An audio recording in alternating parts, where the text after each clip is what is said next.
podcast aku Niel, dan hari ini aku akan membawakan topik ya bertema transformasi ekonomi. Nah, biar obrolannya kita makin seru, aku mengundang Hansen buat kita diskusi bareng. Ya, halo semuanya, halo Niel juga. Terima kasih udah diundang. Ini bakalan jadi topik yang seru aku excited banget buat sharing topik ini. Nah, langsung saja nih Hansen. Banyak orang tuh sering dengar istilah transformasi ekonomi di berita maupun dari pemerintah.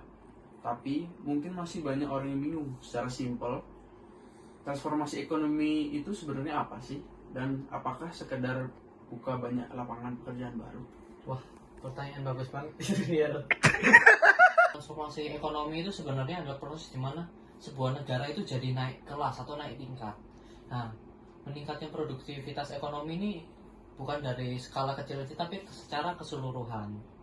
Nah, berdasarkan literaturnya, proses ini tuh melewati dua cara utama. Yang pertama, itu bisa dari perpindahan dari sektor yang produktivitasnya rendah sumber dayanya, pindah ke sektor yang lebih tinggi. Lalu yang kedua itu meningkatnya produktivitas dalam sektor itu sendiri.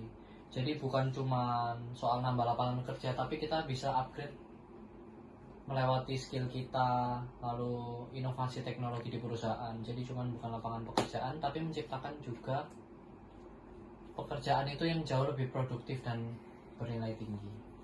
Sih. Jadi dari yang awalnya mungkin cuma ngandelin manual, sekarang didorong jadi lebih modern dan efisien ya. Terus pertanyaannya, gimana sih caranya biar sebuah negara bisa melakukan transformasi ini dengan cepat? Nah, di sini tuh pentingnya peran pemerintah. Jadi pemerintah itu harus aware sama transformasi ekonomi ini. Jadi melalui apa? Reformasi lingkungan bisnis, atau bisa disebut juga dengan Business Environment Reform atau disingkat menjadi BER. Lalu lingkungan bisnis ini mencakup kebijakan, aturan hukum, institusi yang mengatur kegiatan bisnis ini di suatu negara. Kalau di lapangan, bentuk nyata dari reformasi lingkungan bisnis ini itu kayak gimana ya? Itu ada banyak banget sih. Misalnya pemerintah itu bisa mempermudah prosedur pendaftaran dan perizinan bisnis. Jadi orang membuka usaha itu nggak jadi ribet gitu.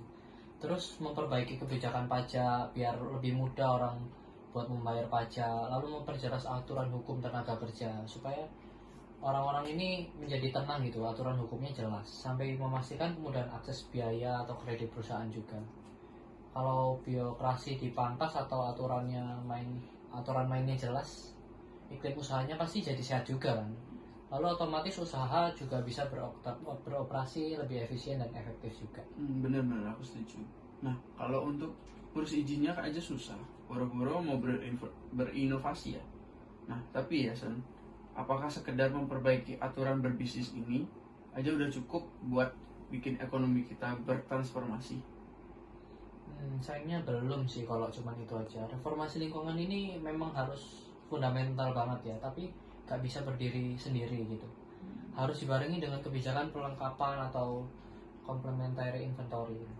Kebijakan pelengkap kayak apa tuh ya contohnya? Nah, yang paling utama itu di infrastruktur dan SDM. Bayangin aja usaha ini udah gampang, tapi jalanan rusak, listrik sering mati, atau internet lemot gitu kan. Pasti bisnis itu macet, susah berkembang juga. Makanya infrastruktur transportasi, energi, komunikasi itu wajib banget buat dilihat gitu. Selain itu, pendidikan itu juga menjadi kunci penting di dalam perusahaan.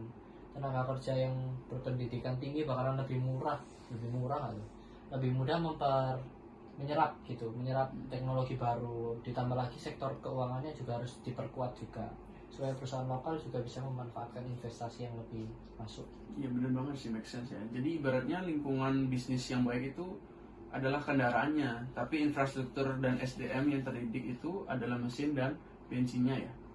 Betul banget itu. Dan satu lagi, gak boleh dilupain dari kita ini, proses ini gak selalu mulus ya. Seringkali ada tantangan politik, kepentingan pihak tertentu, lalu yang bisa menahan perubahan ini. Makanya butuh komitmen kuat dari pemerintah buat kebijakan ini benar-benar inklusif dan menguntungkan semua pihak gitu. Wah, obrolan kali ini kita seru banget nih ya. Jadi kesimpulan dari yang kita sudah omongin ini Itu transformasi ekonomi itu butuh kerjasama dan kebijakan yang menyeluruh, mulai dari perbaikan regulasi bisnis, pembangunan infrastruktur fisik, sampai peningkatan kualitas SDM. Thank you banget ya Hansen buat waktunya. Wah, ya senang bisa ngobrol di sini juga, sharing-sharing. Teman-teman, terima kasih yang udah nonton dari tadi. Kita see you di next episode, oke? Bye-bye. Bye.